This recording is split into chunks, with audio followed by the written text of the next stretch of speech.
Hello. Okay.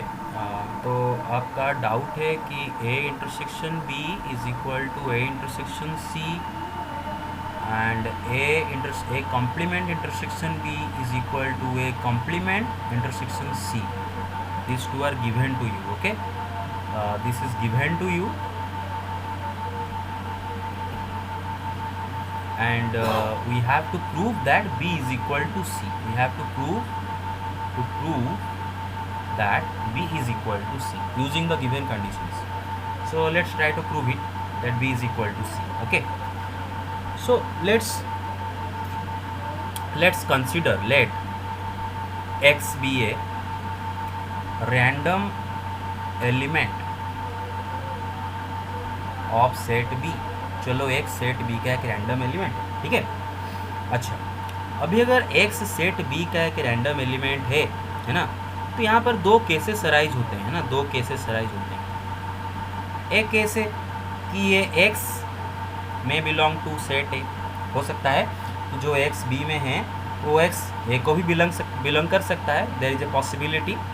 तो एक लेते हैं केस वन की this x also belongs to set A, right. That means here x belongs to both set A and set B. तो क्या होता है इसका मतलब कि x belongs to A intersection B. अभी देखो आपको गिवन है कि A intersection B and A intersection C are equal sets, right? They are equal sets. That means if this x belongs to A intersection B, then definitely this x also belongs to A intersection C, right? Okay. Now you see, if some element x belongs to A intersection C, that means it is a common element of A and C. That means it belongs to A and also it belongs to C. That means x belongs to C, right? Okay. So you see, in case one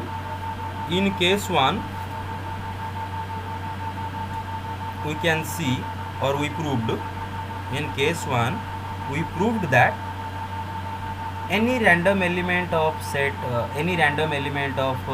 B also belongs to set C. That is, in case 1 B is a subset of C.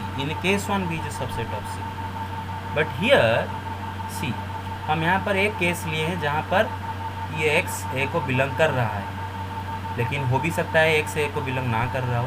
मतलब आप assume किए हैं कि x b का एक random element है, और case one आप लिए कि वो x a में भी है. चलो केस टू ऐसा लेते हैं कि x does not belong to a. Suppose x a को बिलोंग नहीं कर रहा है, x b में है लेकिन a को बिलोंग नहीं कर रहा है. तो इसका मतलब x belongs to b and x does not belong to a.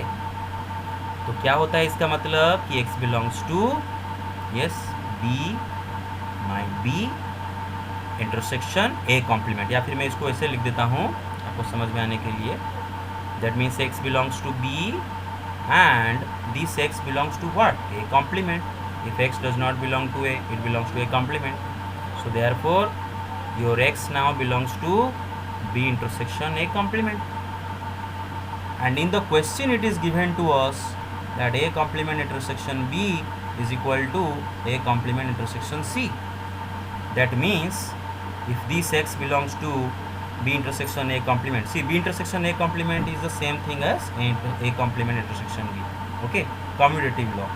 Okay, that means if x belongs to B complement intersection B intersection A complement, then this x also belongs to what? C intersection A complement. Now हमारा x यहाँ पर C and A complement दोनों का common element है, तो ये C में भी है, A कॉम्प्लीमेंट में भी है. तो प्रूव हो गया ये C में है.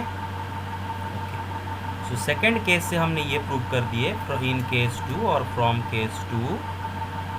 केस 2 से भी हमें पता चला कि x अगर B का रैंडम एलिमेंट है तो C में भी मौजूद है. That is B is a subset of C.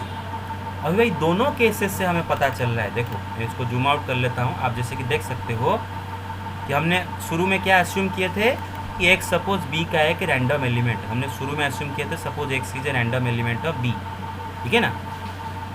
और हमने दो केसेस में देखे, देखो एक्स बी का रैंडम एलिमेंट है तो देयर आर टू केसेस, दो पॉसिबिलिटी अराइज होते हैं कि वो एक्स ए में हो सकता है, ए में नहीं हो सकता है। इन दोनों के अलावा और क्या पॉसिबिलिटी हो सकता है ना।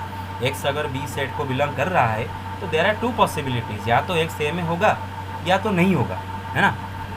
और दोनों पॉसिबिलिटी को हम चेक करके देखें कि दोनों के दोनों पॉसिबिलिटी में हम ये प्रूव कर दिए कि बी सी का सबसेट, दोनों के दोनों पॉसिबिलिटी में हमने प्रूव कर दिया कि बी सी का subset. Okay, so in both the cases we proved that B is a subset of C. हमने प्रूव कर दिए कि बोथ केसेस में बी सी का सबसेट है। इसका मतलब क्या है, किसी भी हालत में बी सी का सबसेट है, right. Therefore from the above two cases it is proven that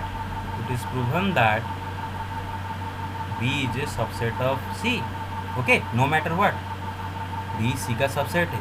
दोनों केसेस से हमने प्रूव कर दिए, दोनों ही केस में B C का सबसेट हमें कौन को मिला, तो B is a subset of C। Similarly we can also